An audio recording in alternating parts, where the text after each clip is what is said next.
Hey, bonjour à tous, vous êtes sur Tycar TV, on se retrouve aujourd'hui pour parler du nouveau SUV 100% électrique de Toyota, le BZ Compact. C'est le futur du CHR, comme vous pouvez le voir à l'écran clairement. Moi, limite, ce 3 quarts arrière me fait penser à un Lamborghini Urus allié à un SQ8 et un CHR, le tout regroupé, boum boum. On mixe tout ça et ça nous sort ce BZ Compact. Ce BZ Compact SUV 100% électrique, vous allez tout savoir dans cette vidéo. Avant de commencer, abonnez-vous si ce n'est pas déjà fait, je vais vous sortir plein d'exclus et de pépites sur l'actualité automobile. Ce BZ Compact, malheureusement, niveau performance, on n'en sait pas plus. On pense que ça va être pareil que sur la même base technique que le BZ4X qui est déjà sorti de chez Toyota. Là, Toyota, clairement, ils nous envoient du lourd. Ils envoient le paquet, mais à fond. Regardez-moi cet extérieur. C'est totalement fou. C'est inédit, de l'inédit total. Intérieur, extérieur, on n'a jamais vu ça. Clairement, je pense qu'il va se vendre s'il arrive à un prix plutôt abordable. J'aimerais maximum qu'il sorte en dessous des 60 000 euros, ce serait plutôt pas mal. En dessous des 50 000, ce sera un carton plein, mais on espère pas trop non plus. On n'est pas sur une marque chinoise, on est sur du Toyota. Il sortira, à mon avis, entre 50 et 65 000 euros. Je tablerai sur du version entrée de gamme vers les 53 500 euros. On en reparle quand il sortira. Peut-être que je suis visionnaire, retenez bien ça, on verra ça. Ce BZ compact, clairement, bah, c'est fou. Hein. Regarde, les images parlent d'elles-mêmes. Je n'ai même pas besoin de parler, je pense. Les images parlent d'elles-mêmes. On a un écran incurvé, on a un volant qui n'est même pas un volant. Enfin, vous voyez ce que je veux dire. Mais je pense qu'il n'arrivera pas comme ça dans sa version définitive. Malheureusement, je pense que le volant va changer d'apparence. Mais pour les écrans, je suis quasi sûr que ça sortira comme ça. Je suis quasi sûr qu'on sera sur de l'incurvé. Pareil, comme ça. Ce toit panoramique, c'est magnifique. Les matériaux m'ont l'air pas trop cheap, clairement. Ça paraît plutôt qualitatif. Hein. Ils ont trouvé un bon intermédiaire avec des matériaux qui ne coûtent pas très cher à la production, mais qui ne font pas low cost, clairement. C'est exactement ça. Regardez-moi cet extérieur. Clairement, moi, j'aime bien. J'aime bien, mais je ne serai pas preneur. Peut-être que c'est un peu trop futuriste pour moi.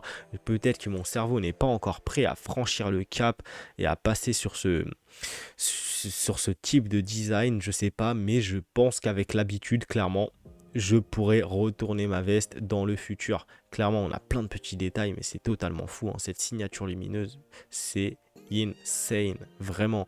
Ce 3 quarts arrière, on dirait un Lambo Urus ou un SQ8 comme je l'ai dit précédemment. Clairement, ce profil, on dirait un CHR du futur. On a hâte d'en savoir plus clairement sur les dimensions, etc. Les jantes qui clairement ressortent plutôt pas mal, hein. Elles ressortent plutôt bien. Je suis pas non plus ultra fan des jantes, mais elles sont plutôt pas mal, clairement. Mais bah, c'est du Toyota, et là Toyota nous sort quelque chose qu'on n'a jamais vu auparavant. C'est totalement fou. Pour moi, tout est fou sur ce véhicule. L'intérieur est fou, l'extérieur est fou. Si on parle plus en détail, le 3 quarts arrière est fou, le full face arrière est fou, le full face avant est fou, et le profil est fou. Franchement, je pense qu'avec l'habitude, en s'y habituant, en le voyant de plus en plus, on va bien aimer. Regardez-moi ce cul. Regardez-moi cet intérieur. Franchement, dites-moi ce que vous en pensez en commentaire. Mais moi, je suis bluffé. Moi, j'aime bien, clairement. Le système multimédia m'a l'air fluide. J'espère qu'ils vont nous sortir quelque chose qui est bien en raccord avec notre époque. On va passer en 2023 et j'espère qu'ils vont nous sortir quelque chose de notre époque, quoi, de notre année. En espérant qu'il arrive courant 2023, ce serait beau. À mon avis, il va arriver fin 2023, début 2024, à voir. Mais plus tôt il sortira, et mieux il se vendra. Clairement. Regardez, ces matériaux, c'est plutôt, c'est comme je l'ai dit, hein, c'est un bon compromis entre coût de production faible et qualité apparente, plutôt pas mal. Je vais pas dire haut de gamme, mais plutôt pas mal. Ce profil, il est beau. Hein. Clairement, on dirait vraiment. Je vais pas dire un Lamborghini russe, mais limite le nouveau Lotus électrique, là, le nouveau SUV électre, je crois, je suis pas sûr, le nouveau SUV électrique de Lotus, hein. Limite, on dirait un peu ça, hein, clairement. Vraiment, ce profil est dingue, hein. S'il sort comme ça, Toyota monte en gamme. Clairement, Toyota, là, waouh. Waouh. Niveau électrique, je pense que Toyota vont nous sortir du très lourd. Je pense qu'ils vont être dans le top des véhicules électriques. Quand ils vont commencer vraiment à nous envoyer le paquet niveau élec, regardez-moi cette full face avant. C'est fou cette signature lumineuse qui se rejoint en triangle. Limite, s'ils auraient continué sur la signature lumineuse à l'avant, qui nous aurait fait un raccord total, ça aurait été vraiment insane. On l'aurait reconnu parmi 1000. Mais là, déjà, quand vous allez le voir dans le rétro, ça va être fou. Cet arrière avec l'antenne rétro-éclairée, regardez, ce trois quarts arrière, il est fou, on dirait. Dites-moi en commentaire si vous êtes du même avis que moi. Moi, j'ai l'impression de voir un Urus, limite. Pas vraiment, mais un espèce d'Urus, quoi. Un espèce d'Urus métamorphosé. Vraiment. C'est fou, hein. S'ils nous le sortent à moins de 60 000 euros, waouh. Moi, je dis oui, clairement. On a plein de petits détails. Regardez, le Toyota BZ, là, gravé à l'intérieur. C'est fou. Je suis pas ultra fan de ces espèces d'arêtes là en dessous du bandeau lumineux. Je suis pas vraiment fan. Mais bon, ils innovent. Peut-être qu'il ne sortira pas comme ça dans sa version finale. Je l'espère. J'aime pas trop. Mais bon, c'est pour la visibilité, c'est pas mal. S'ils auraient mis juste le petit bandeau arrière, ça aurait pas suffi. C'est dommage là qu'on n'ait pas les images des clignotants. Voir si c'est du progressif ou pas. Mais ouais. Cet avant, clairement, bah, tout est pas mal, hein. Franchement, c'est plutôt harmonieux. L'avant, il n'est pas, comme beaucoup de véhicules, il n'est pas trop fin, il n'est pas trop bas comparé à l'arrière. On a une garde au sol qui m'a l'air plutôt bonne, hein. Moi, je tablerais sur du... Attendez... Je tablerais sur une garde au sol de 18 cm, de 180 mm à peu près. Donc... clairement, si ça sort sur du 180 mm de garde au sol, on est plutôt bien. On est sur un vrai SUV pour une fois, clairement. Ce serait beau. Enfin, bon.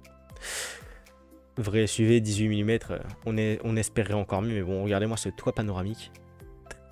Très beau, hein.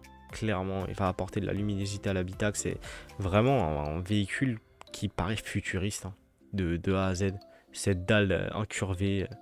Cette dalle tactile incurvée, le toit panoramique qui prend à peu près toute la voiture, ce volant, bah après le volant je pense qu'il sortira pas comme ça, ces matériaux, cette espèce de tissu gris là, je sais pas, ça a fait un tout qui fait vraiment futuriste. Moi j'aime beaucoup, clairement. En plus on a un écran devant le conducteur, j'aime beaucoup, encore une fois. C'est un véhicule qui va se positionner entre soit qui va venir concurrencer les Volkswagen ID.3, Cupra Born, Megane E-Tech, etc. Et à mi-chemin entre des Tesla Model Y ou Féfan R7 par exemple. Féfan R7 si vous ne connaissez pas, c'est un SUV électrique, 100% électrique chinois. J'ai fait une vidéo dessus, vous pouvez aller la voir sur la chaîne YouTube. C'est à peu près ça quoi. C'est entre les deux quoi. Entre du Model Y Féfan R7 et de la Volkswagen ID.3. Et en même temps du CHR quoi. C'est ça. Pour moi, c'est le CHR du futur. C'est le nouveau CHR 100% ELEC. Vraiment, c'est fou, hein. Cette antenne, regardez-moi ce petit rappel rouge là, ce petit truc rétro-éclairé rouge sur l'antenne, requin, c'est vraiment pas mal, hein, clairement. Avoir les couleurs, mais en blanc ou en noir, il doit être totalement fou. Moi, je le prendrais bien en full black, vitre teintée, avec les trucs rétro-éclairés à l'arrière. Non, ouais, il est pas mal. Non, franchement, je pourrais me montrer preneur. Je pense que là, à force de le voir, mon cerveau va s'habituer et je vais bien aimer, clairement. Je vais même être sous le charme total. Après, encore une fois, faut qu'il le sorte à un tarif pas trop déconnant, quoi. Ce serait bien, parce que bon, ce serait bien. Parce que là, avec tous les véhicules électriques chinois qui vont envahir le marché français... S'il le sort trop cher, malheureusement, il ne se vendra pas. Mais bon, on est sur du Toyota, j'ai envie de dire. Et tous tous les véhicules Toyota se vendent en vrai, hein. De la Aygo X au RAV4, de la Micro Citadine au gros SUV, bah tout se vend en vrai, hein. Non, Prius, Aygo, Corolla, tout se vend chez Toyota, clairement. Donc je pense quand même qu'il fera un carton plus que le BZ4X. Le BZ4X qui ne fait pas trop parler de lui pour le moment, mais ce BZ compact, clairement, je pense que ce sera un grand tournant pour Toyota. Franchement, je pense que ce sera un grand tournant pour Toyota parce qu'ils nous sortent du lourd, hein. Ils nous sortent vraiment quelque chose qu'on n'a pas l'habitude de voir et quelque chose qui, pour un tarif abordable, fait vraiment extérieurement en tout cas. Après, c'est surtout le 3/4 arrière et le profil qui en jette. L'arrière aussi en jette, hein, avec l'antenne requin rétroéclairée et la petite arête rétroéclairée tout en bas là, en rouge. C'est... Ouais, peut-être que ça fait office de feu stop ou quoi, hein, l'antenne requin ou le truc, l'espèce d'arête rétroéclairée, je ne sais pas. À voir, ce serait bien, ce serait pas mal. En tout cas, bon, à voir, à suivre, affaire à suivre. En tout cas, abonnez-vous à la chaîne si vous voulez suivre l'actualité automobile et on parlera plus en détail de ce BZ Compact. C'était Takar, ciao, bye.